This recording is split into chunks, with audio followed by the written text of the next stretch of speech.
I think here next week, obviously, he and the Labour leadership need to continue to reassure on some of the economic issues and to set out individual policies, as I see they're doing again this morning. But I think he also needs to become the kind of leader that is persuading people as well, really convincing people.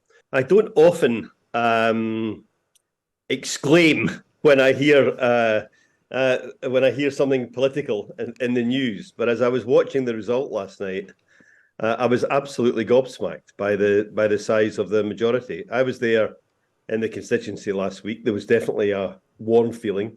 Felt it myself. The candidate definitely was receiving a really positive response.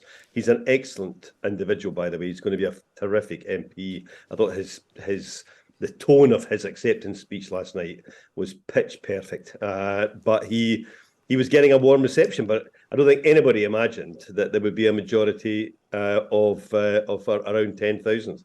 It definitely is a seismic change in Scottish politics. This is the first time that we've seen this kind of result in Scotland for a very, very long time, and I think there's a lot of factors leading into it.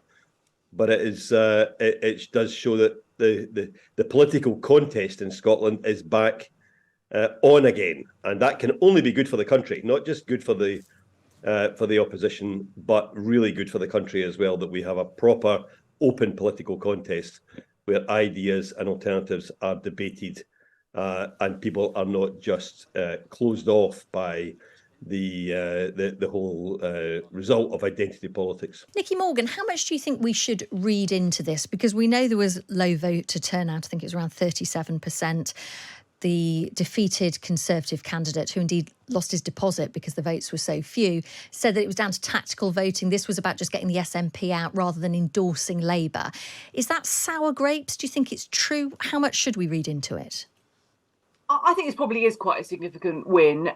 I think that what it shows, and Jack will know this, and anyone listening and as an expert in Scottish politics know far more than me, but I think the sort of mystique, if you like, of the SNP and their success is clearly on the wane. They've had a terrible year politically so far.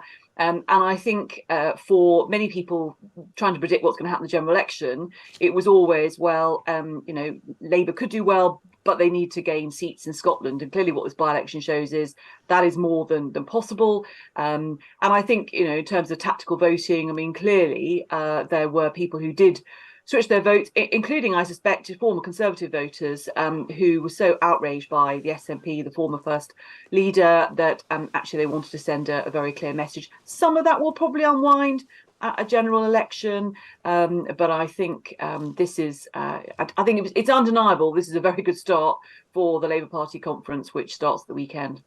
Yeah, Jack, I wanted to ask you about that and how Keir Starmer should, kind of present himself, if you like, at the Labour Party conference, because Rishi Sunak is positioning himself as the change candidate. So what is Keir Starmer? He doesn't want to sound like too confident, like he believes after this by-election and the poll leads that it's a foregone conclusion there will be a Labour government next time. It's a tricky path to navigate, isn't it? It absolutely is, and that was partly why I liked Michael Shank's speech last night, because there was a sort of no complacency, no triumphalism about it. It was humble, and it was focused on the things that really matter to people in 2023. I think here next week, obviously, he and the Labour leadership need to continue to reassure on some of the economic issues, and to set out individual policies, as I see they're doing again this morning. But I think he also needs to become the kind of leader that is persuading people as well, really convincing people, putting across not just stories about himself. I had a discussion earlier on your programme about whether he should be talking about his family and doing all that kind of, understand Keir stuff. But I think it's more than that. Back in 96, 97, when we were heading towards an election victory, yes, we were reassuring. Yes, we had eye-catching policies in important areas. But there was also a level of persuasion going on to ensure that the new government in 97 had deep public support when it started to make decisions. And I think that's the next step for me for Keir. He has to set out a vision, be bold in that, and start to persuade people who are not yet convinced by the overall political change that needs to happen, but start to convince them that they can really get behind a future Labour government. And if he does that next week, I think after the performance of the Tories this week in Manchester, I think he's in a very good place. Nikki, what about that? I mean, what Jack's saying there kind of feeds into Patrick Maguire's comment piece in The Times today, our senior political correspondent. He's talking about a 20-point poll lead for Labour is nothing without a plan. I mean, Keir Starmer needs to start putting flesh on the bone here. We've heard about toothbrushing in primary schools. We'll be talking about that in a moment. But there needs to be more policy announcements, don't there? And possibly this week at the Labour Party conference. Well, you say we were going to talk about toothbrushing, and I hope there's more than that to come in many ways. Look, as a Conservative, I want them to announce policies because, as we've seen with some of the stuff they've announced recently, relating to things like immigration, or of course the EU, the more detail you put out there, the more there is for opposition parties to get their teeth stuck into it.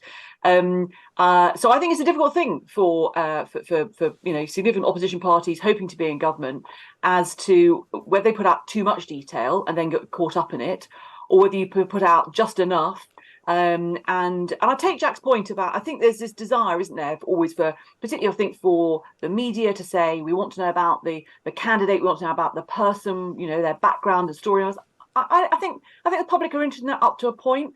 I think what they really want to know is what is this person's values, what makes them tick, why do they want to do the job, what do they think they're going to do with it, and so the plan's got to be sufficiently detailed to tell people that, to inspire them to potentially change their vote or to actually go out and vote in a general election.